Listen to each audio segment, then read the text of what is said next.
Vaccine ਦੀਆਂ ਦੋਵੇਂ doses ਲਗਵਾਉਣ ਤੋਂ ਬਾਅਦ ਜਿਹੜੇ ਏਜ ਪੀਪਲ ਨੇ ਜਾਂ ਜਿਨ੍ਹਾਂ ਦੀ ਮੈਡੀਕਲ ਹਿਸਟਰੀ ਹੈ ਉਹਨਾਂ ਨੂੰ ਜਾਨ ਦਾ ਵੀ ਖਤਰਾ ਹੈ। ਜਿਵੇਂ ਕਿ ਤੁਹਾਨੂੰ ਮੈਂ ਪਹਿਲਾਂ ਹੀ ਦੱਸ ਚੁੱਕੀ ਹਾਂ ਕਿ ਲੁਧਿਆਣਾ ਸ਼ਹਿਰ ਦੇ ਵਿੱਚ ਤਕਰੀਬਨ 3.5 ਲੱਖ ਡੋਜ਼ਸ ਲੱਗ ਚੁੱਕੀਆਂ ਨੇ ਤੇ ਹਾਲੇ ਤੱਕ ਇਸ ਤਰ੍ਹਾਂ ਦਾ ਕੋਈ ਕੇਸ ਸਾਡੇ ਸਾਹਮਣੇ ਨਹੀਂ ਆਇਆ। ਕਰੋਨਾ ਹੈ ਵੀ ਜਾਂ ਨਹੀਂ, ਲੋਕ ਬੜੇ ਸਵਾਲ ਪੁੱਛਦੇ ਰਹਿੰਦੇ ਨੇ ਕਿ ਮੂਰਖ ਬਣਾਇਆ ਜਾ ਰਿਹਾ ਆਮ ਲੋਕਾਂ ਨੂੰ। ਤਾਂ ਤੁਸੀਂ ਪਹਿਲਾਂ ਵੀ ਦੱਸਿਆ ਸੀ ਕਿ 1918 ਦੇ ਵਿੱਚ ਜਿਹੜਾ ਸਪੈਨਿਸ਼ ਫਲੂ ਆਇਆ ਸੀ ਉਹ ਵੀ ਇੱਕ ਮਹਾਮਾਰੀ ਸੀ, ਤਾਂ ਉਹ 2 ਸਾਲ ਰਹੀ ਸੀ, ਲੱਖਾਂ ਜਾਨਾਂ ਉਸ ਫਲੂ ਨੇ ਵੀ ਲਈਆਂ ਸੀ। ਉਸ ਜ਼ਮਾਨੇ 'ਚ ਕੋਈ ਵੈਕਸੀਨ ਵਗੈਰਾ ਸੀ ਨਹੀਂ, ਇਸ ਕਰਕੇ ਇਹ ਇੰਨਾ ਲੰਬਾ ਪ੍ਰੋਸੈਸ ਚੱਲਦਾ ਰਿਹਾ। ਪਰ ਹੁਣ ਸਾਡੇ ਕੋਲ ਜੇ ਵੈਕਸੀਨ ਆ ਗਈ ਹੈ ਤਾਂ ਸਾਨੂੰ ਉਹਨੂੰ ਯੂਜ਼ ਕਰਕੇ ਉਹਦਾ ਫਾਇਦਾ ਉਠਾਉਣਾ ਚਾਹੀਦਾ ਹੈ। ਜਿਹੜੀ ਅਸੀਂ ਇਹ ਨਹੀਂ ਕਹਿੰਦੇ ਕਿ ਉਸ ਨੂੰ ਕੋਵਿਡ ਹੋਏਗਾ, ਲੇਕਿਨ ਉਹਦੀ ਜਿਹੜੀ ਸਿਵੈਰਿਟੀ ਆਫ ਦ ਡਿਜ਼ੀਜ਼ ਹੈ that will definitely be so less ਕਿ ਅਸੀਂ ਇਸ ਉੱਤੇ ਲਗਾਮ ਪਾ ਸਕਾਂਗੇ ਕਿ ਸਾਡੇ ਦੇਸ਼ ਦੇ ਵਿੱਚ, ਸਾਡੇ ਪੰਜਾਬ ਦੇ ਵਿੱਚ ਘੱਟ ਮੌਤਾਂ ਹੋਣ, ਘੱਟ ਲੋਕ ਹਸਪੀਟਲਾਈਜ਼ ਹੋਣ ਤੇ ਅਸੀਂ ਉਹਨੂੰ ਉਸੇ ਥੋੜੀ ਜਿਹੀ ਹੀ ਡਿਜ਼ੀਜ਼ ਹੋਊਗੀ ਜਿਵੇਂ ਕਿ ਕਿਸੇ ਨੂੰ ਜੇ ਵੈਕਸੀਨ ਲੱਗੀ ਹੋਈ ਹੈ ਉਹਨੂੰ ਖਾਂਸੀ ਜ਼ੁਕਾਮ ਜਾਂ ਮਾਮੂਲੀ ਬੁਖਾਰ ਹੋ ਕੇ ਹੀ ਉੱਥੇ ਹੀ ਖਾਤਮਾ ਹੋ ਜਾਵੇਗਾ। ਕਰੋਨਾ ਦੀਆਂ ਵੀ 4 ਵੇਵਸ ਹੀ ਦੱਸੀਆਂ ਗਈਆਂ ਸੀ, ਆਖਰਲੀ ਵੇਵ ਸੀ ਜਦੋਂ ਹਵਾ 'ਚ ਫੈਲ ਜਾਣਾ, ਤਾਂ ਅਜਿਹੇ ਕੁਝ ਆਸਾਰ ਤਾਂ ਨਹੀਂ ਦਿਖਾਈ ਦੇ ਰਹੇ। ਇਸ ਤਰ੍ਹਾਂ ਦਾ ਬਿਲਕੁਲ ਨਹੀਂ ਹੈ, ਕੋਈ ਇਸ ਤਰ੍ਹਾਂ ਦੇ ਅਸਾਰ ਨਹੀਂ ਹੈ। ਇਹ ਥੋੜੀ ਵੇਵ ਜਿਹੜੀ ਹੈਗੀ ਹੈ ਪਹਿਲੀ ਵੇਵ ਨਾਲੋਂ ਬਿਟ ਯੂ ਕੈਨ ਸੇ ਥੋੜੀ ਜ਼ਿਆਦਾ ਹੈਗੀ ਹੈ, ਲੋਕੀ ਜ਼ਿਆਦਾ ਸੰਕਰਮਿਤ ਹੋ ਰਹੇ ਨੇ ਇਹਦੇ ਵਿੱਚ। ਅਸੀਂ ਲਾਕਡਾਊਨ ਵੀ ਦੇਖਿਆ, ਕਰਫਿਊ ਵੀ ਦੇਖਿਆ, ਤਾਂ ਇਹਨਾਂ ਦਾ ਕਿੰਨਾ ਕੁ ਅਸਰ ਹੁੰਦਾ ਹੈ? ਰਾਤ ਨੂੰ ਸਿਰਫ ਆਪਾਂ ਕਹਿ ਦਿੰਦੇ ਹਾਂ ਲੋਕ ਅੰਦਰ ਡੱਕ ਕੇ ਬੈਠ ਜਾਂਦੇ। ਬੇਸਿਕਲੀ ਆਪਣਾ ਪਰਪਸ ਤਾਂ ਇਹ ਹੈ ਵੀ ਥੋੜੀ ਜਿਹੀ ਭੀੜ ਘਟੇ, ਲੋਕਾਂ 'ਚ ਰਿਸਟ੍ਰਿਕਸ਼ਨ ਹੋਵੇ ਤਾਂ ਜੋ ਦੇਰ ਰਾਤ ਤੱਕ ਜਾਂ ਮੰਨ ਲਓ ਕੋਈ ਹੋਟਲ 'ਚ ਕੋਈ ਪਾਰਟੀ ਚੱਲਦੀ ਹੈ ਜਾਂ ਕਿਤੇ ਕੋਈ ਚੱਲਦੀ ਹੈ ਫੰਕਸ਼ਨ ਚੱਲ ਰਿਹਾ, ਉੱਥੇ ਦੇਰ ਰਾਤ ਤੱਕ ਗੈਦਰਿੰਗ ਕੰਟੈਕਟ, ਉੱਥੇ ਰਿਸਕ ਜ਼ਿਆਦਾ ਹੁੰਦਾ। ਡੇਲੀ ਪੋਸਟ ਪੰਜਾਬੀ ਦੇਖ ਰਹੇ तमाम ਦਰਸ਼ਕਾਂ ਦਾ ਮੈਂ ਸੁਮਨ ਜੇਟਲੀ ਸਵਾਗਤ ਕਰਦੀ ਹਾਂ। ਦੇਸ਼ ਦੇ ਵਿੱਚ ਕੋਰੋਨਾ ਦੀ ਸੈਕਿੰਡ ਸਟ੍ਰੇਨ ਨੇ ਉਥਲ-ਪੁਥਲ ਕੀਤਾ ਹੋਇਆ ਵੈ। ਇੱਕ ਪਾਸੇ ਜਿੱਥੇ ਵੈਕਸੀਨ ਲਗਵਾਉਣ ਨੂੰ ਲੈ ਕੇ ਵੱਡੇ ਪੱਧਰ ਤੇ ਅਵੇਅਰਨੈਸ ਫੈਲਾਈ ਜਾ ਰਹੀ ਹੈ, ਲੋਕਾਂ ਨੂੰ ਜਾਗਰੂਕ ਕਰਨ ਦੀ ਕੋਸ਼ਿਸ਼ ਕੀਤੀ ਜਾ ਰਹੀ ਹੈ ਕਿ ਅੱਜ ਵੈਕਸੀਨ ਲਗਵਾਉਣੀ ਕਿੰਨੀ ਜ਼ਰੂਰੀ ਹੈ। 45 ਸਾਲ ਤੇ ਉਸ ਤੋਂ ਵੱਧ ਉਮਰ ਦੇ ਜਿਹੜੇ ਲੋਕ ਨੇ ਉਹਨਾਂ ਤੱਕ ਵੈਕਸੀਨ ਪਹੁੰਚਾਈ ਜਾ ਰਹੀ ਹੈ ਤੇ ਕੋਸ਼ਿਸ਼ ਕੀਤੀ ਜਾਏਗੀ ਤੇ ਜਲਦ ਤੋਂ ਜਲਦ ਇਸ ਵੈਕਸੀਨ ਨੂੰ ਵੱਧ ਤੋਂ ਵੱਧ ਲੋਕਾਂ ਤੱਕ ਪਹੁੰਚਾਇਆ ਜਾਏ। ਕਿਉਂ ਵੈਕਸੀਨ ਜ਼ਰੂਰੀ ਹੈ, ਵੈਕਸੀਨ ਲਗਵਾਉਣ ਦੇ ਫਾਇਦੇ ਕੀ ਨੇ? ਲੋਕ ਬਹੁਤ ਵੱਡੇ ਸਵਾਲ ਖੜੇ ਕਰ ਰਹੇ ਨੇ ਕਰੋਨਾ ਦੀ ਐਗਜ਼ਿਸਟੈਂਸ ਨੂੰ ਲੈ ਕੇ, ਕਰੋਨਾ ਹੈ ਜਾਂ ਨਹੀਂ ਇਸ ਨੂੰ ਲੈ ਕੇ। ਪਰ ਅੱਜ ਇਸ ਤੇ ਗੱਲਬਾਤ ਕਰਨ ਦੇ ਲਈ ਸਾਡੇ ਨਾਲ ਮਾਹਰ ਮੌਜੂਦ ਨੇ। ਮੇਰੇ ਨਾਲ ਇਸ ਵੇਲੇ ਡਾਕਟਰ ਸੁਖਜੀਵਨ ਕੱਕੜ ਮੌਜੂਦ ਨੇ, ਸਿਵਲ ਸਰਜਨ ਲੁਧਿਆਣਾ, ਨਾਲ ਹੀ ਡਾਕਟਰ ਕਿਰਨ ਆਲੂਵਾਲੀਆ ਡਿਪਟੀ ਡਾਇਰੈਕਟਰ, ਡਾਕਟਰ ਪੁਨੀਤ ਜੁਨੇਜਾ ਡਿਸਟ੍ਰਿਕਟ ਇਮਿਊਨਾਈਜੇਸ਼ਨ ਆਫਿਸਰ। ਤਾਂ ਅੱਜ ਗੱਲਬਾਤ ਕਰਾਂਗੇ ਕਰੋਨਾ ਵੈਕਸੀਨ ਦੀ। ਜੇਕਰ ਗੱਲ ਕਰੀਏ, ਤੁਸੀਂ ਵੱਡੇ ਪੱਧਰ ਤੇ ਇੱਕ ਅਵੇਅਰਨੈਸ ਵੀ ਫੈਲਾਉਂਦੇ ਹੋ। ਅਸੀਂ ਦੇਖਿਆ ਕਿ ਲੁਧਿਆਣਾ ਇੱਕ ਪਹਿਲਾ ਸ਼ਹਿਰ ਸੀ ਜਿੱਥੇ ਇੱਕ ਆਊਟਰੀਚ ਮਾਰਚ ਸ਼ੁਰੂ ਹੋਈ ਸੀ ਕਰੋਨਾ ਨੂੰ ਲੈ ਕੇ, ਦੇਸ਼ ਦਾ ਪਹਿਲਾ ਸ਼ਹਿਰ ਸੀਗਾ। ਤਾਂ ਅਸੀਂ ਜਾਣਨਾ ਚਾਹੁੰਦੇ ਹਾਂ ਕਿ ਕਿਵੇਂ ਕਾਰਗਰ ਹੈ ਕਰੋਨਾ ਵੈਕਸੀਨ, ਕਿਉਂ ਲੋਕ ਲਗਵਾਉਣ ਇਸ ਨੂੰ? ਕੋਰੋਨਾ ਤੋਂ ਬਚਣ ਵਾਸਤੇ ਸਿਰਫ 2 ਹੀ ਤਰੀਕੇ ਹੈ। ਕੋਵਿਡ ਐਪਰੋਪਰੀਏਟ ਬਿਹੇਵੀਅਰ, ਜਿਹਦੇ ਵਿੱਚ ਆਪਾਂ ਮਾਸਕ ਲਗਾਉਂਦੇ ਹਾਂ, ਇੱਕ ਦੂਜੇ ਤੋਂ ਦੂਰੀ ਰੱਖਦੇ ਹਾਂ 6 ਫੁੱਟ ਦੀ, ਔਰ ਤੀਸਰਾ हैंड वाशिंग करते हैं रेगुलरली, और क्राउडेड प्लेसिस ਨੂੰ अवॉइड करते हैं, ਰੈਸਪੀਰੇਟਰੀ ਐਟੀਕੇਟਸ ਜਿਹੜੇ ਹੈ ਉਹਨਾਂ ਨੂੰ ਫੋਲੋ ਕਰਦੇ हैं। ਔਰ ਦੂਸਰਾ ਜਿਹੜਾ ਹੈਗਾ ਉਹ ਵੈਕਸੀਨੇਸ਼ਨ ਹੈ। ਵੈਕਸੀਨੇਸ਼ਨ ਜਿਹੜੀ ਅਸੀਂ ਹੁਣ 16 ਜਨਵਰੀ ਤੋਂ ਸ਼ੁਰੂ ਕੀਤੀ ਸੀ ਅਤੇ 3.5 ਲੱਖ ਲੋਕ ਅਸੀਂ ਹੁਣ ਤੱਕ ਕਵਰ ਕਰ ਚੁੱਕੇ ਹਾਂ। ਅਤੇ ਇਹ ਵੈਕਸੀਨੇਸ਼ਨ ਜਿਹੜੀ ਹੈ ਅਸੀਂ ਇਸ ਲਈ ਦਿੰਦੇ ਹਾਂ ਕਿ ਇਹਦੇ ਵਿੱਚ ਐਂਟੀਬੋਡੀਜ਼ ਪ੍ਰੋਡਿਊਸ ਹੋ ਜਾਂਦੀਆਂ ਬੋਡੀ ਦੇ ਵਿੱਚ। ਉਹ ਐਂਟੀਬੋਡੀ ਜਿਹੜੀਆਂ ਪ੍ਰੋਡਿਊਸ ਹੋ ਜਾਂਦੀਆਂ ਉਹ ਫਿਰ ਕਰੋਨਾ ਦੀ ਜੇ ਕੋਈ ਵਾਇਰਸ ਤੁਹਾਡੇ ਅੰਦਰ ਐਂਟਰ ਕਰਦਾ ਤਾਂ ਉਹਦੇ ਨਾਲ ਲੜਾਈ ਕਰਦੀਆਂ ਤਾਂ ਉਹਨੂੰ ਉੱਥੇ ਹੀ ਦਬਾ ਦਿੰਦੀਆਂ। ਇਸ ਲਈ ਵੈਕਸੀਨੇਸ਼ਨ ਕਰਵਾਉਣਾ ਜ਼ਰੂਰੀ ਹੈ, ਕਿਉਂਕਿ ਹੋਰ ਕੋਈ ਇਹਦਾ ਅਲਟਰਨੇਟਿਵ ਤੁਹਾਡੇ ਟ੍ਰੀਟਮੈਂਟ ਨਹੀਂ ਹੈ। ਅਸੀਂ ਦੇਖ ਰਹੇ ਹਾਂ ਕਿ ਵੈਕਸੀਨੇਸ਼ਨ ਲੋਕ ਲਗਵਾ ਰਹੇ ਨੇ, ਜਿਸ ਤਰ੍ਹਾਂ ਡਾਕਟਰ ਸਾਹਿਬ ਨੇ ਗਿਣਤੀ ਸਾਂਝੀ ਕੀਤੀ ਹੈ ਕਿ ਇੰਨੇ ਲੱਖ ਲੋਕ ਹੁਣ ਤੱਕ ਇਹ ਵੈਕਸੀਨ ਲਗਵਾ ਚੁੱਕੇ ਨੇ। ਤਾਂ ਵੈਕਸੀਨ ਲਗਵਾਉਣ ਨੂੰ ਲੈ ਕੇ ਵੀ ਇੱਕ ਡਰ ਬਣਿਆ ਹੋਇਆ ਕਿ ਵੈਕਸੀਨ ਲਗਵਾਉਣ ਤੋਂ ਬਾਅਦ ਕਿਤੇ ਸਰੀਰ ਨੂੰ ਕੋਈ ਨੁਕਸਾਨ ਨਾ ਪਹੁੰਚੇ, ਜਾਂ ਜਿਨ੍ਹਾਂ ਨੇ ਲਗਵਾਇਆ। ਤਾਂ ਇਹ ਵੀ ਅਸੀਂ ਜਾਣਨਾ ਚਾਹੁੰਦੇ ਹਾਂ ਕਿ ਕੀ ਕੋਈ ਸਾਈਡ ਇਫੈਕਟਸ ਨੇ, ਜੇ ਹੈਗੇ ਨੇ ਤਾਂ ਕੀ ਡਰਨ ਦੀ ਲੋੜ ਹੈ? ਕੋਵਿਡ ਵੈਕਸੀਨੇਸ਼ਨ ਇੱਕ ਬਿਲਕੁਲ ਹੀ ਸੇਫ ਵੈਕਸੀਨ ਹੈਗੀ ਹੈ। ਇਹ ਵੀ ਬਿਲਕੁਲ ਬਾਕੀ ਵੈਕਸੀਨਾਂ ਦੀ ਤਰ੍ਹਾਂ ਹੀ ਹੈਗੀ ਹੈ। ਜਿਵੇਂ ਅਸੀਂ ਆਪਣੇ ਬੱਚਿਆਂ ਨੂੰ ਵੈਕਸੀਨ ਲਵਾਉਂਦੇ ਹੈਗੇ ਆ ਤੇ ਸਾਨੂੰ ਕਿਹਾ ਜਾਂਦਾ ਕਿ ਜੇਕਰ ਕੋਈ ਤੁਹਾਡੇ ਬੱਚੇ ਨੂੰ ਬੁਖਾਰ ਚੜ੍ਹਦਾ ਹੈਗਾ ਵੈਕਸੀਨ ਤੋਂ ਬਾਅਦ, ਤਾਂ ਇਹਨੂੰ ਇੱਕ ਪੈਰਾਸੀਟਾਮੋਲ ਦੀ, ਜਿਹੜੇ ਵੀ ਡਾਕਟਰ ਕੋਲ ਜਾਂਦੇ ਆ ਉਹ ਡੋਜ਼ ਦੱਸ ਦਿੰਦਾ ਕਿ ਅੱਧਾ ਚਮਚ ਆਪਣੇ ਬੱਚੇ ਨੂੰ ਤੁਸੀਂ ਦੇ ਸਕਦੇ ਹੋ। ਇਸੇ ਤਰ੍ਹਾਂ ਹੀ ਜਿਵੇਂ ਕੋਵਿਡ ਵੈਕਸੀਨ ਅਸੀਂ ਲਵਾਉਂਦੇ ਹੈ, ਉਹਦੇ ਕੁਝ ਮਾਈਨਰ ਸਾਈਡ ਇਫੈਕਟਸ ਹੁੰਦੇ ਆ, ਜਿਵੇਂ ਕਿ ਬੁਖਾਰ ਚੜ੍ਹਨਾ ਜਾਂ ਸਰੀਰ 'ਚ ਦਰਦ ਹੋਣਾ ਜਾਂ ਕੋਈ ਸਿਰ ਦਰਦ ਹੋ ਗਿਆ ਇਸ ਤਰੀਕੇ ਦੇ ਰਹਿੰਦੇ ਹਨ। ਜਿਵੇਂ ਕਿ ਤੁਸੀਂ ਦੇਖਿਆ ਹੋਣਾ, ਅਸੀਂ 3.5 ਲੱਖ ਲੋਕਾਂ ਨੂੰ ਤਕਰੀਬਨ ਜ਼ਿਲ੍ਹੇ ਲੁਧਿਆਣੇ ਵਿੱਚ ਵੈਕਸੀਨ ਕਰ ਚੁੱਕੇ ਹਾਂ, ਪਰ ਸਾਡੇ ਕੋਲ ਕੋਈ ਵੀ severe adverse event following immunization ਨਹੀਂ ਆਇਆ। ਤੇ ਇਸ ਲਈ ਮੇਰੀ ਸਭ ਨੂੰ ਇਹੀ ਅਪੀਲ ਹੈ ਕਿ ਇਸ ਵੈਕਸੀਨ ਤੋਂ ਅਸੀਂ ਨਾ ਡਰੀਏ। ਜੇਕਰ ਕੋਈ ਬੁਖਾਰ ਹੋ ਜਾਂਦਾ ਹੈ ਜਾਂ ਸਰੀਰ ਦਰਦ ਹੁੰਦਾ ਹੈ ਤਾਂ ਇੱਕ ਸਿਰਫ ਪੈਰਾਸੀਟਾਮੋਲ ਦੀ ਗੋਲੀ ਦੇ ਖਾ ਕੇ ਹੀ ਅਸੀਂ ਇਹਨੂੰ ਠੀਕ ਕਰ ਸਕਦੇ ਹਾਂ, ਤੇ ਅਸੀਂ ਸਭ ਨੂੰ ਵੱਧ ਚੜ੍ਹ ਕੇ ਵੈਕਸੀਨ ਲਵਾਉਣੀ ਚਾਹੀਦੀ ਹੈ। ਅਸੀਂ ਪਹਿਲਾਂ ਦੇਖਿਆ ਸੀ ਕਿ ਜਦੋਂ ਵੈਕਸੀਨ ਲੱਗਣੀ ਸ਼ੁਰੂ ਹੋਈ ਤਾਂ ਕਿਹਾ ਗਿਆ ਕਿ 28 ਦਿਨ ਬਾਅਦ ਦੂਸਰੀ ਡੋਜ਼ ਲੱਗਣੀ ਹੈ, ਪਹਿਲੀ ਡੋਜ਼ ਲੱਗਣ ਤੋਂ 28 ਦਿਨ ਬਾਅਦ, ਫਿਰ ਕਿਹਾ ਗਿਆ ਕਿ 28 ਦਿਨ ਨਹੀਂ 56 ਦਿਨਾਂ ਬਾਅਦ ਲੱਗਣੀ ਹੈ। ਤਾਂ ਇਹ ਜਿਹੜਾ ਵਿਚਲਾ ਪੀਰੀਅਡ ਹੈ ਕਲੀਅਰ ਕਿਉਂ ਨਹੀਂ ਹੋ ਪਾ ਰਿਹਾ ਕਿ ਕਿੰਨੇ ਸਮੇਂ 'ਚ ਐਂਟੀਬਾਡੀ ਬਣਨੀ ਹੈ, ਦੂਸਰੀ ਡੋਜ਼ ਕਦੋਂ ਲਗਵਾਈਏ? ਮੈਮ ਇਹਦੇ ਵਿੱਚ ਹੈ ਵੀ ਕਿਉਂਕਿ ਇਹ ਨਵਾਂ ਵੈਕਸੀਨ ਹੈ ਤਾਂ ਜਿਵੇਂ ਟਾਈਮ ਪਾਸ ਹੁੰਦਾ ਉਵੇਂ ਸਟੱਡੀ ਕੰਟੀਨਿਊਸਲੀ ਰਿਸਰਚ ਪ੍ਰੋਸੈਸ ਚੱਲ ਰਿਹਾ ਹੈਗਾ। ਸੋ ਜਦੋਂ ਵੈਕਸੀਨ ਲਾਂਚ ਕੀਤੀ ਸੀ ਉਦੋਂ ਇਨੀਸ਼ੀਅਲ ਸੀਗਾ ਵੀ ਆਫਟਰ 4 ਵੀਕਸ ਹੀ ਸੈਕਿੰਡ ਡੋਜ਼ ਵਾਸਤੇ ਐਡਿਕੁਏਟ ਹੈ, ਪਰ ਜਿਵੇਂ ਟਾਈਮ ਅੱਗੇ ਹੋਰ ਚੱਲਿਆ ਫਿਰ ਸਟੱਡੀ ਵਿੱਚ ਇਹ ਸਾਹਮਣੇ ਆਇਆ ਵੀ ਜੇ ਆਪਾਂ ਨੂੰ ਥੋੜਾ ਡਿਲੇ ਕਰ ਲੈਂਦੇ ਆ ਤਾਂ ਆਪਣੀ ਬੋਡੀ ਦਾ ਰਿਸਪੌਂਸ ਰੂਟੀਨ ਨਾਲੋਂ ਵੱਧ ਹੋ ਜਾਂਦਾ।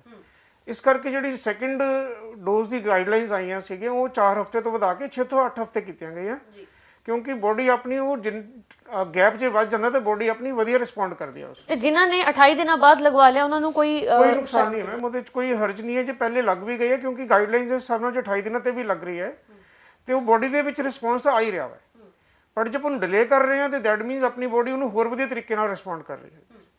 ਦੋ ਤਰ੍ਹਾਂ ਦੀ ਵੈਕਸੀਨ ਜਿਸ ਤਰ੍ਹਾਂ ਮਾਰਕੀਟ ਦੇ ਵਿੱਚ ਆਈ ਸੀ ਸਰ, ਤਾਂ ਲੋਕ ਕਹਿ ਰਹੇ ਸੀ ਕਿ ਪਹਿਲੀ ਡੋਜ਼ ਜਿਸ ਵੈਕਸੀਨ ਦੀ ਲਗਵਾਈ ਹੈ ਉਹੀ ਡੋਜ਼ ਦੂਸਰੀ ਡੋਜ਼ ਜਦੋਂ ਲਗਵਾਉਣੀ ਹੈ ਤਾਂ ਉਸੇ ਵੈਕਸੀਨ ਦੀ ਲਗਵਾਉਣੀ ਹੈ, ਵੈਕਸੀਨ ਬਦਲ ਨਹੀਂ ਸਕਦੇ ਆਪਾਂ। ਬਿਲਕੁਲ, ਜਿਹੜੀ ਡੋਜ਼ ਤੁਸੀਂ ਪਹਿਲਾਂ ਫਸਟ ਡੋਜ਼ ਲੱਗੀ ਹੈ ਸੇਮ ਡੋਜ਼ ਜਿਹੜੀ ਹੈ ਦੂਸਰੀ ਵੈਕਸੀਨ ਦੀ ਲੱਗੂਗੀ, ਕਿਉਂਕਿ ਇਹਨਾਂ ਦੋਨਾਂ ਦੇ ਵਿੱਚ ਜਿਹੜੀ ਬਣਾਉਣ ਦੇ ਤਰੀਕਾ ਥੋੜ੍ਹਾ ਡਿਫਰੈਂਟ ਹੁੰਦਾ, ਇਸ ਕਰਕੇ ਸੇਮ ਵੈਕਸੀਨ ਹੀ ਸਾਨੂੰ ਜਿਹੜੀ ਦੁਬਾਰਾ ਸੈਕੰਡ ਡੋਜ਼ ਲਗਵਾਉਣੀ ਪੈਂਦੀ ਹੈ।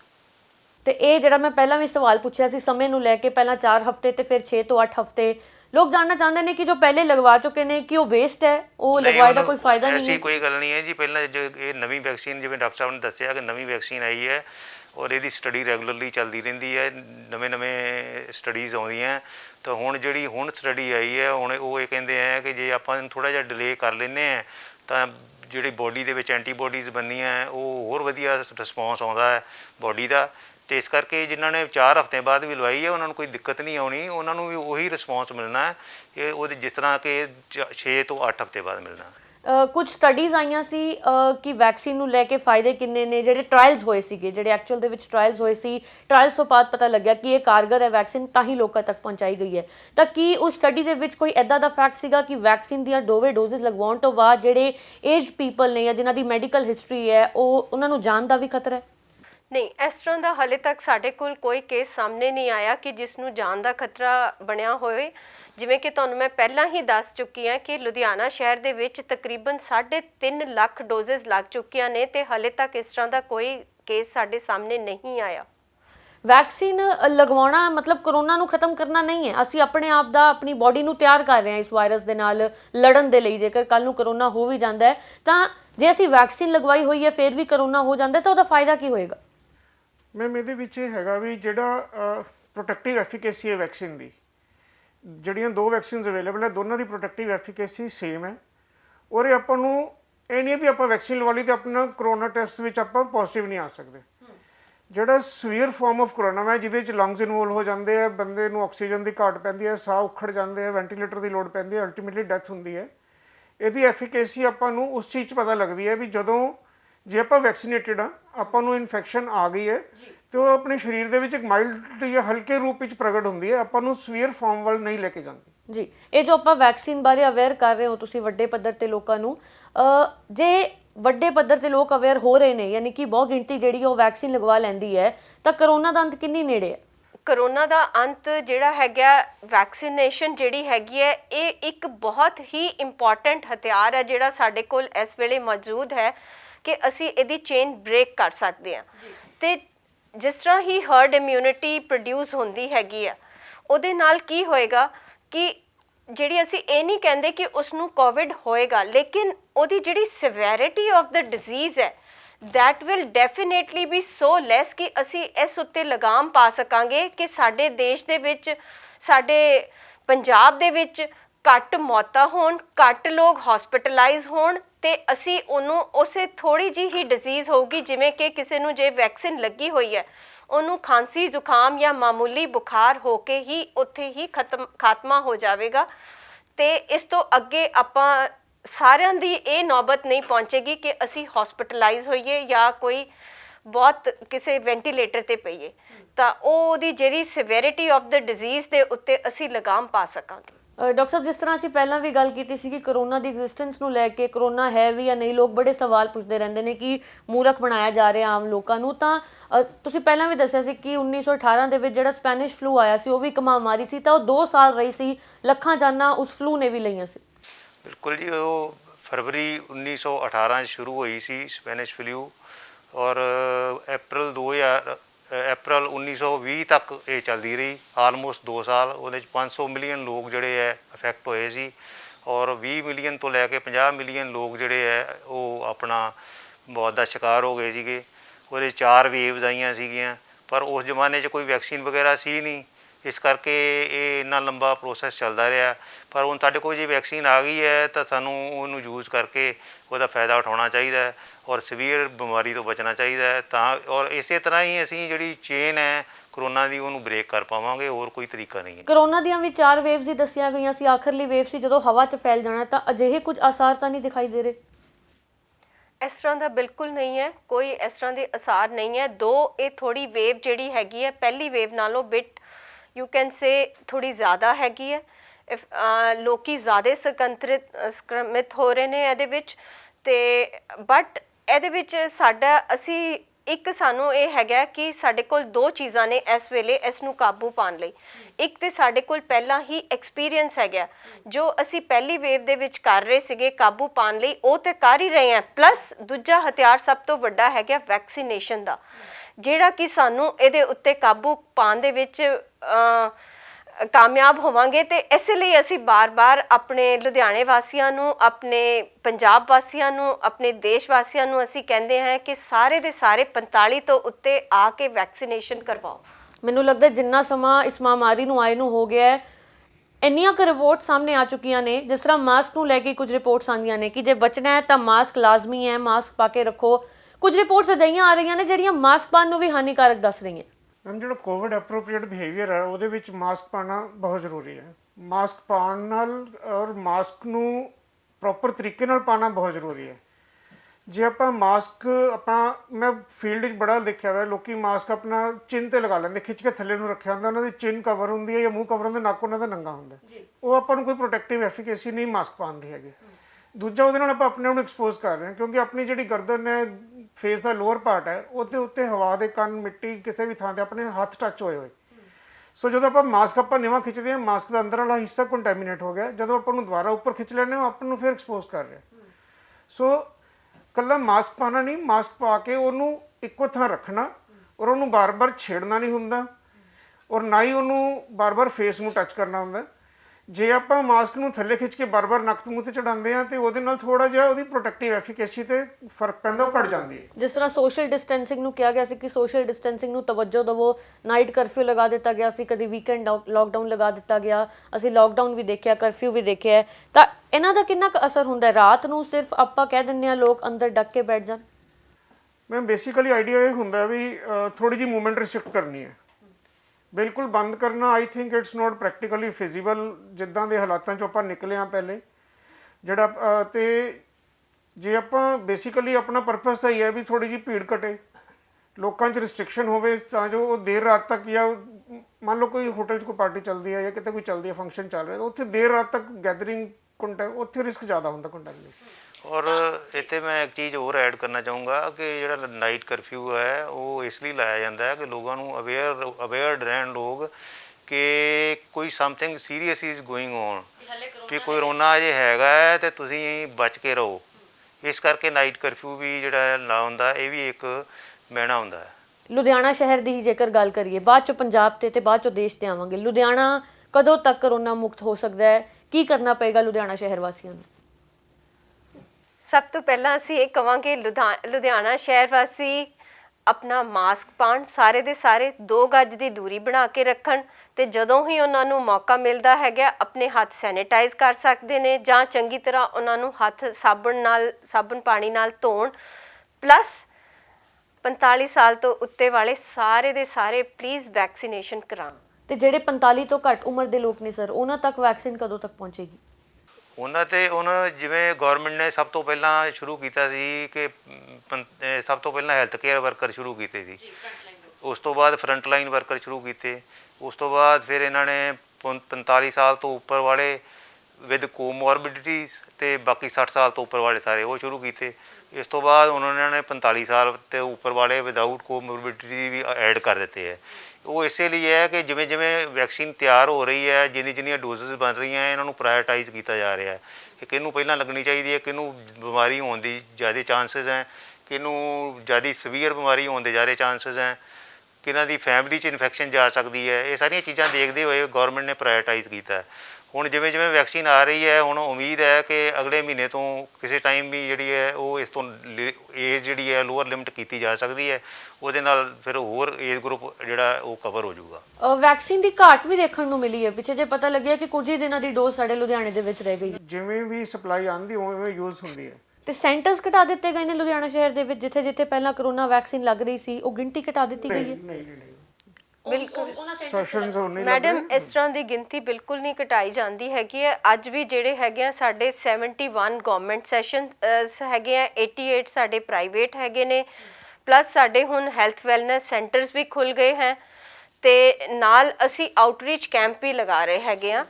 ਤੇ ਡੇਲੀ ਦੇ ਤਕਰੀਬਨ ਜੇ ਅਸੀਂ ਪੂਰੇ ਲੁਧਿਆਣੇ ਦੀ ਗੱਲ ਕਰੀਏ ਤਾਂ ਤਕਰੀਬਨ ਸਾਡੇ ਜਿਹੜੇ ਆਊਟਰੀਚ ਕੈਂਪਸ ਨੇ ਉਹ 100 ਦੇ ਕਰੀਬ ਲੱਗਦੇ ਹੈ। ਸਾਡਾ ਸਿਰਫ ਮੋਟਿਵ ਇਹ ਸੀਗਾ ਕਿ ਜਿਵੇਂ ਕਿ ਸਪੋਜ਼ ਕੋਈ ਫਿਕਸਡ ਜਗ੍ਹਾ ਹੈਗੀ ਹੈ, ਜੇ ਉੱਥੇ ਸਿਰਫ 10-20 ਲੋਕ ਹੀ ਆ ਕੇ ਕਰਵਾ ਰਹੇ ਨੇ ਵੈਕਸੀਨ, ਕਿਉਂ ਨਾ ਅਸੀਂ ਉਹਨਾਂ ਦੇ ਵਿੱਚ ਜਾ ਕੇ ਬਹਿ ਜਾਈਏ ਤਾਂ ਕਿ ਜ਼ਿਆਦਾ ਤੋਂ ਜ਼ਿਆਦਾ ਲੋਕ ਜਿਹੜੇ ਹੈਗੇ ਵੱਧ ਤੋਂ ਵੱਧ ਲੋਕਾਂ ਤੱਕ ਅਸੀਂ ਆਪਣਾ ਸੁਨੇਹਾ ਵੀ ਪਹੁੰਚਾ ਸਕੀਏ ਤੇ ਉਹ ਸਾਡੇ ਕੋਲ ਆ ਜਾਣ। ਅਸੀਂ ਮਤਲਬ ਉਹਨਾਂ ਨੂੰ ਸਾਡੇ ਕੋਲ ਨਾ ਆਣਾ ਪਵੇ, ਅਸੀਂ ਹੀ ਉਹਨਾਂ ਕੋਲ ਚਲੇ ਗਏ ਤੇ ਉਹਨਾਂ ਦੀ ਈਜ਼ ਵਾਸਤੇ, ਤਾਂ ਕਿ ਵੱਧ ਤੋਂ ਵੱਧ ਲੋਕ ਜਿਹੜੇ ਆ ਵੈਕਸੀਨ ਕਰਾਉਣ। ਮੈਂ ਜਾਣ ਤੋਂ ਪਹਿਲਾਂ ਮੇਰਾ ਇੱਕ ਸਵਾਲ ਹੈ ਸਰ ਕਿ ਜਿਹੜੇ ਲੋਕ ਜਿਨ੍ਹਾਂ ਨੂੰ ਤੁਸੀਂ ਅਵੇਅਰ ਕਰ ਰਹੇ ਹੋ ਇਸ ਮਾਧਿਅਮ ਰਾਹੀਂ ਕਿ ਵੈਕਸੀਨ ਲਗਵਾਓ, ਵੈਕਸੀਨ ਲਗਵਾਉਣ ਤੋਂ ਬਾਅਦ ਕੁਝ ਅਜਿਹੀਆਂ ਖਾਸ ਗੱਲਾਂ ਜਿਨ੍ਹਾਂ ਦਾ ਧਿਆਨ ਰੱਖਣਾ ਲਾਜ਼ਮੀ ਹੈ ਤੇ ਇੱਕ ਡਰ ਕੱਢ ਦਿਓ ਲੋਕਾਂ ਦੇ ਮਨ ਦੇ ਵਿੱਚ, ਕਿਉਂਕਿ ਡਰ ਬੈਠਿਆ ਹੋਇਆ ਹੈ। ਦੇਖੋ, ਵੈਕਸੀਨ ਲਵਾਉਣ ਦਾ ਡਰ ਤਾਂ ਪਹਿਲਾਂ ਸਭ ਨੂੰ ਕੱਢ ਦੇਣਾ ਚਾਹੀਦਾ, ਕਿਉਂਕਿ ਇਹਦਾ ਕੋਈ ਸਾਈਡ ਇਫੈਕਟ ਨਹੀਂ ਹੈ। ਮਾਈਲਡ ਸਾਈਡ ਇਫੈਕਟ ਜਿਹੜੇ ਆ ਉਹ ਕਿਸੇ ਵੀ ਇੰਜੈਕਸ਼ਨ ਲਵਾਉਣ ਤੋਂ ਬਾਅਦ ਹੋ ਸਕਦੇ ਆ। ਉਹੀ ਸਾਈਡ ਇਫੈਕਟ ਹੈ ਜਿਵੇਂ ਆਪਾਂ ਬੱਚਿਆਂ ਨੂੰ ਵੈਕਸੀਨੇਸ਼ਨ ਕਰਵਾਉਂਦੇ ਆ, ਉਹਨਾਂ ਨੂੰ ਵੀ ਦਿੱਕਤ ਥੋੜ੍ਹੀ ਬਹੁਤੀ ਆਉਂਦੀ, ਬੁਖਾਰ ਵੀ ਹੋ ਸਕਦਾ ਥੋੜ੍ਹਾ ਬਹੁਤਾ ਤੇ ਬੋਡੀ ਏਕਸ ਵਗੈਰਾ ਹੋ ਸਕਦੀਆਂ ਤੇ ਅਦਰਵਾਈਜ਼ ਕੋਈ ਸੀਰੀਅਸ ਸਾਈਡ ਇਫੈਕਟ ਜਿਹੜਾ ਇਹਦਾ ਨਹੀਂ ਹੈ। ਇਸ ਕਰਕੇ ਡਰਨ ਦੀ ਤਾਂ ਇਹ ਤੋਂ ਬਿਲਕੁਲ ਲੋੜ ਨਹੀਂ ਹੈ। ਔਰ ਦੂਸਰਾ ਇਹ ਹੈ ਕਿ ਜਦੋਂ ਆਪਾਂ ਵੈਕਸੀਨ ਲਵਾ ਲੈਂਦੇ ਹਾਂ ਤਾਂ ਬੜੇ ਲੋਕ ਇਹ ਸੋਚਦੇ ਆ ਕਿ ਵੈਕਸੀਨ ਲਵਾ ਲਈ ਹੈ ਅਤੇ ਹੁਣ ਆਪਾਂ ਨੂੰ ਕੋਵਿਡ ਅਪਰੋਪਰੀਏਟ ਬਿਹੇਵੀਅਰ ਜਿਹੜਾ ਉਹਨੂੰ ਲਾਗੂ ਕਰਨ ਦੀ ਲੋੜ ਨਹੀਂ ਹੈ। ਉਹ ਉਸੇ ਤਰ੍ਹਾਂ ਹੀ ਲਾਗੂ ਕਰਨਾ ਪੈਣਾ ਜਿੰਨੇ ਚਿਰ ਤੱਕ ਸਾਰੇ ਲੋਕਾਂ ਨੂੰ ਵੈਕਸੀਨੇਸ਼ਨ ਨਹੀਂ ਹੋ ਜਾਂਦੀ। ਤਾਂ ਉਹਦੇ ਵਿੱਚ ਮਾਸਕ ਆਪਣਾ ਪ੍ਰੋਪਰ, ਜਿਵੇਂ ਡਾਕਟਰ ਸਾਹਿਬ ਨੇ ਦੱਸਿਆ, ਪ੍ਰੋਪਰ ਨੱਕ ਮੂੰਹ ਕਵਰ ਹੋਇਆ ਹੋਏ ਲਾ ਕੇ ਰੱਖਣਾ ਹੈ। ਮਾਸਕ ਦੇ ਅਗਲੇ ਹਿੱਸੇ ਨੂੰ ਘੱਟ ਤੋਂ ਘੱਟ ਟੱਚ ਕਰਨਾ, ਇਹੀ ਕੋਸ਼ਿਸ਼ ਕਰਨੀ ਚਾਹੀਦੀ ਕਿ ਟੱਚ ਹੀ ਨਾ ਕੀਤਾ ਜਾਵੇ। ਔਰ ਸਮਾਜਿਕ ਦੂਰੀ ਬਣਾ ਕੇ, ਜਿਵੇਂ 2 ਗਜ ਦੀ ਸਮਾਜਿਕ ਦੂਰੀ ਬਣਾ ਕੇ ਰੱਖਣੀ ਚਾਹੀਦੀ ਹੈ। ਹੈਂਡ ਵਾਸ਼ਿੰਗ ਰੈਗੂਲਰਲੀ ਜਦੋਂ ਵੀ ਤੁਹਾਨੂੰ ਲੱਗੇ ਜੋ ਸੈਨੀਟਾਈਜ਼ ਕਰ ਲਓ ਜਾਂ ਵਾਸ਼ ਕਰ ਲਓ। ਇਹ ਸਾਰੀਆਂ ਚੀਜ਼ਾਂ ਜਿਹੜੀਆਂ ਇਹਨਾਂ ਦਾ ਧਿਆਨ ਰੱਖਣਾ ਪਊਗਾ। ਇਹ ਉਹਨਾਂ ਚਿਰ ਤੱਕ ਰੱਖਣਾ ਪਊਗਾ ਮੇਰੇ ਖਿਆਲ ਕਿ ਜਿੰਨਾ ਚਿਰ ਤੱਕ ਤੁਸੀਂ ਆਪਾਂ ਬਾਹਲੇ ਲੋਕਾਂ ਨੂੰ ਵੈਕਸੀਨੇਟ ਨਹੀਂ ਕਰ ਦਿੰਦੇ। ਤੇ ਜੇਕਰ ਵੈਕਸੀਨੇਟ ਹੋਣ ਤੋਂ ਬਾਅਦ ਬੁਖਾਰ ਹੋ ਜਾਂਦਾ ਹੈ ਜਾਂ ਐਂਜ਼ਾਈਟੀ ਹੁੰਦੀ ਹੈ, ਕੁਝ ਹੁੰਦਾ, ਤਾਂ ਕਿਹੜੀ ਚੀਜ਼ਾਂ ਦਾ ਸੇਵਨ ਕਰ ਸਕਦੇ? ਉਹਦੇ ਵਾਸਤੇ ਅਸੀਂ ਜਦੋਂ ਵੈਕਸੀਨੇਸ਼ਨ ਕਰਦੇ ਹਾਂ ਤਾਂ ਨਾਲ ਹੀ ਪੇਸ਼ੈਂਟ ਨੂੰ ਪੈਰਾਸੀਟਾਮੋਲ ਦੀ ਗੋਲੀ ਇੱਕ ਦੇ ਕੇ ਘਰ ਭੇਜਦੇ ਹਾਂ ਕਿ ਜੇ ਤੈਨੂੰ ਬੁਖਾਰ ਹੋਵੇ ਜਾਂ ਬੋਡੀ ਏਕਸ ਹੋਣ ਜਾਂ ਤੈਨੂੰ ਕੋਈ ਦਿੱਕਤ ਲੱਗੇ ਤਾਂ ਤੂੰ ਪੈਰਾਸੀਟਾਮੋਲ ਦੀ ਗੋਲੀ ਜਿਹੜੀ ਹੈ ਲੋੜ ਮੁਤਾਬਕ ਖਾ ਸਕਦਾ।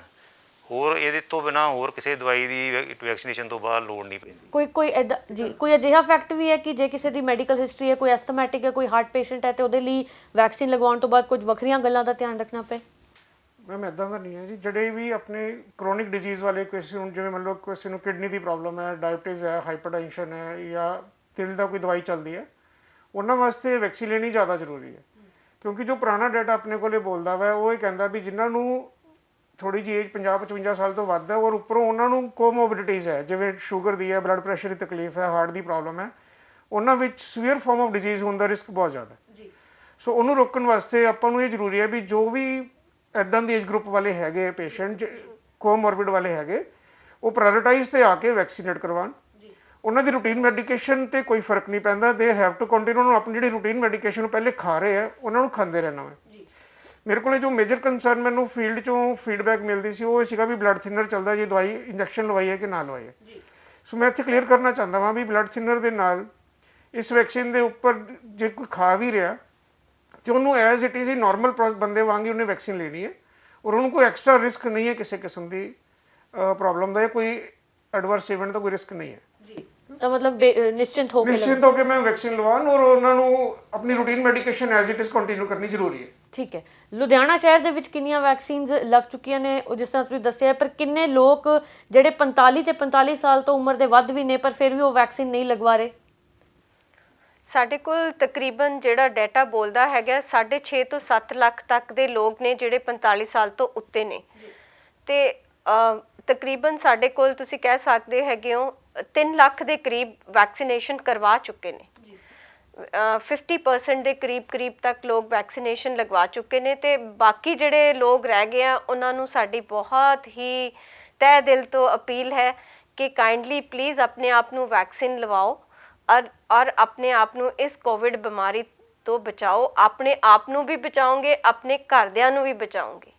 ਸੋ ਇੱਥੇ ਮੈਂ ਜਨਰਲ ਪਬਲਿਕ ਨੂੰ ਇਹ ਵੀ ਦੱਸਣਾ ਚਾਹੁੰਦਾ ਹਾਂ ਵੀ ਲੁਧਿਆਣਾ ਜ਼ਿਲ੍ਹੇ ਵਿੱਚ ਗਵਰਨਮੈਂਟ ਦੇ ਪ੍ਰਾਈਵੇਟ ਸੈਕਟਰ ਦੇ ਵਿੱਚ ਕਿੱਥੇ ਵੈਕਸੀਨੇਸ਼ਨ ਹੋ ਰਹੀ ਹੈ, ਕੋਵਿਡ ਵੈਕਸੀਨੇਸ਼ਨ ਹੋ ਰਹੀ ਹੈ, ਉਹਦੀ ਸਾਰੀ ਲਿਸਟ nic.ludhiana.in ਤੇ ਪਈ ਹੈ। ਜੇ ਹਰ ਕੋਈ ਵੀ ਬੰਦਾ ਉਹ ਸਾਈਟ ਨੂੰ ਐਕਸੈਸ ਕਰਕੇ ਚੈੱਕ ਕਰ ਸਕਦਾ ਵੀ ਉਹਦੇ ਘਰ ਦੇ ਨੇੜੇ ਕਿਹੜੀ ਜਗ੍ਹਾ ਤੇ ਵੈਕਸੀਨ ਲੱਗ ਰਹੀ ਹੈ ਔਰ ਉਹ ਜਾ ਕੇ ਉਹਦਾ ਫਾਇਦਾ ਉਠਾ ਸਕਦਾ। ਦੂਜਾ, ਉਸ ਸਾਈਟ ਦੇ ਉੱਪਰ ਇੱਕ WhatsApp ਹੈਲਪਲਾਈਨ ਨੰਬਰ ਵੀ ਦਿੱਤਾ ਹੋਇਆ, ਜੇ ਕੋਈ NGO ਸੰਸਥਾ ਜਾਂ ਕੋਈ ਗਲੀ ਮਹੱਲੇ ਦੇ ਗਰੁੱਪ ਇਕੱਠਾ ਕਰਕੇ ਉਸ ਇਲਾਕੇ ਦੇ 45 ਸਾਲ ਤੋਂ ਉੱਪਰ ਵੱਡੇ ਬੰਦਿਆਂ ਨੂੰ ਸੈਸ਼ਨ ਲਗਵਾਉਣਾ ਚਾਹੁੰਦਾ ਉਹਦੀ ਉਹ ਇਨਫੋਰਮੇਸ਼ਨ ਵੀ ਸਾਨੂੰ ਉੱਥੇ ਸ਼ੇਅਰ ਕਰ ਸਕਦਾ ਤੇ ਉੱਥੋਂ ਟੀਮ ਆਟੋਮੈਟਿਕਲੀ ਰਿਵਰਟ ਬੈਕ ਕਰਦੀ ਵੀ ਤੁਹਾਡਾ ਅਸੀਂ ਸੈਸ਼ਨ ਇੰਨੀ ਤਰੀਕ ਨੂੰ ਲਗਾਵਾਂਗੇ।